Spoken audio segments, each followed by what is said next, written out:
Welcome back to the deep dive. Today, we're jumping into a really quite profound personal story. hmm It's about grief, yes, but also about how something very structured, You mean like AFL, Australian rules football, and the Adelaide Crows specifically here? exactly that. Yeah. How that whole tradition, that framework actually helps someone navigate a really deep foundational loss. Yeah, we're following the journey of Cricket Fox after her husband, Phil, passed away, and their, shared passion for the Crows is our source material. And our mission today is to really understand the psychological side of this, the power of ritual when you're facing a crisis. Right. We're looking at how these established traditions, like, say, going to the Adelaide Oval for the game, Which they obviously love doing together. how that shifts. Yeah.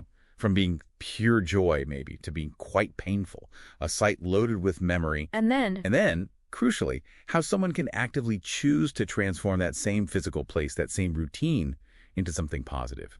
A site of remembrance, maybe even resolution. okay, so that first step back must have been just agonizing. But she writes that she knew she had to deal with the ghost. So she went. The very first home game after Phil died. And there's this detail, it kind of punches you in the gut with sweetness. Ah, I think I know the one you mean. When she went through the gate, the worker scanned her pass and then scanned Phil's pass too. Yeah, just a silent acknowledgement, wasn't it? Totally. That the tradition, their bond, it still involved both of them, even with him not physically there. It's those small moments, those Right. acts of community witnessing that can be so incredibly vital. But that didn't just magically fix everything for future games, right? No, not at all. As she points out, even though the stadium was there, the games were happening, she still hesitated. She stalled. And that's where this idea of anchoring comes in. Precisely. Anchoring in this sort of emotional context, it means being almost emotionally chained, shackled to a place or a routine or the past itself. So the real fear wasn't the dreary weather she told her friends about. Not really, no. That was more of an excuse, perhaps understandable. The true barrier, the real anchor, was the empty seat next to her. Ah, okay. That single spot. Yeah. That constant, physical, unavoidable reminder of all those shared moments, the cheers, the groans, everything. Facing that seat meant facing the full weight of his absence, every single siren. And their history with the Crows, it wasn't just casual spectating, was it? No, far from it. The intensity of that grief, that connection to the seat, it makes sense when you understand how deep the tradition ran. She talks about crafting those huge team banner. The big fabric ones they hang up. Yeah, like the grand final banner and ones for the Lady Crows too. All that laughter, the hard work, doing it with their friends. That paints a picture, doesn't it? It wasn't just 90 minutes of footy. It was a whole shared life, shared effort woven into the club. Exactly. These weren't just games. They were like shared projects, shared commitments. And when rituals are that rich, that layered with shared experience, they become incredibly potent carriers of memory.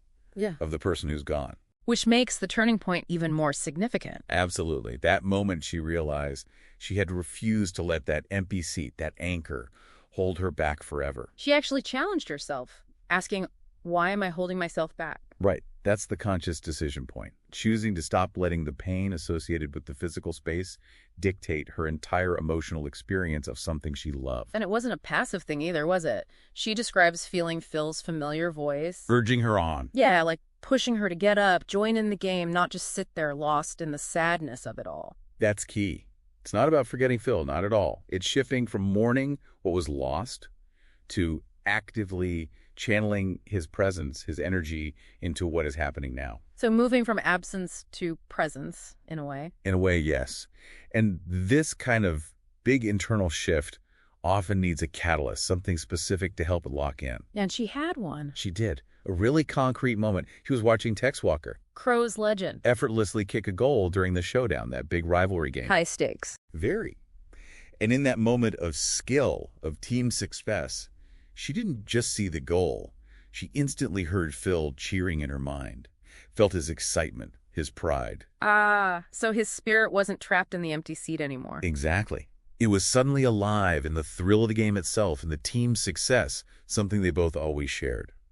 That feels like the real definition of embracing legacy, doesn't it? Shifting the purpose of the whole ritual. It is, and you see it in her actions afterwards. She's actively planning for the last 2 home games. Gearing up for them. Yes, but not just as a grieving widow returning, more like an ambassador for their shared life. She's bringing a photo of Phil in his Crows gear. Making sure he's visibly part of the ongoing memory-making. Precisely. And there's also this mature acceptance of change, which is important. What do you mean? She mentions understanding that a close friend will take over Phil's actual season ticket, his seat, next year. Okay, that's a big step. It is. It shows the physical space isn't a shrine anymore. It's part of a living, breathing communal tradition that carries on, and the torch is being passed, in a sense. And her final thought really sums it all up. I am Phil's legacy, taking him with me through this thing called life.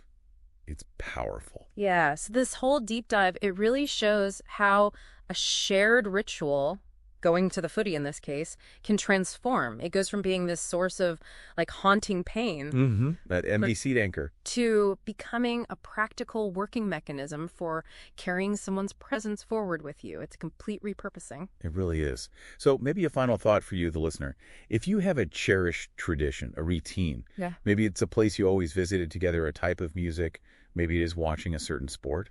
And it's become painful now because of loss. Right. Instead of just letting it anchor you in that sadness of what's gone, consider this. How could you actively reframe its purpose? How could you shift it? Yeah. Shift it to consciously celebrate and carry the spirit of that loved one forward through the activity. Making that choice, that active shift, well, that's how you turn grief into a living, breathing, positive legacy.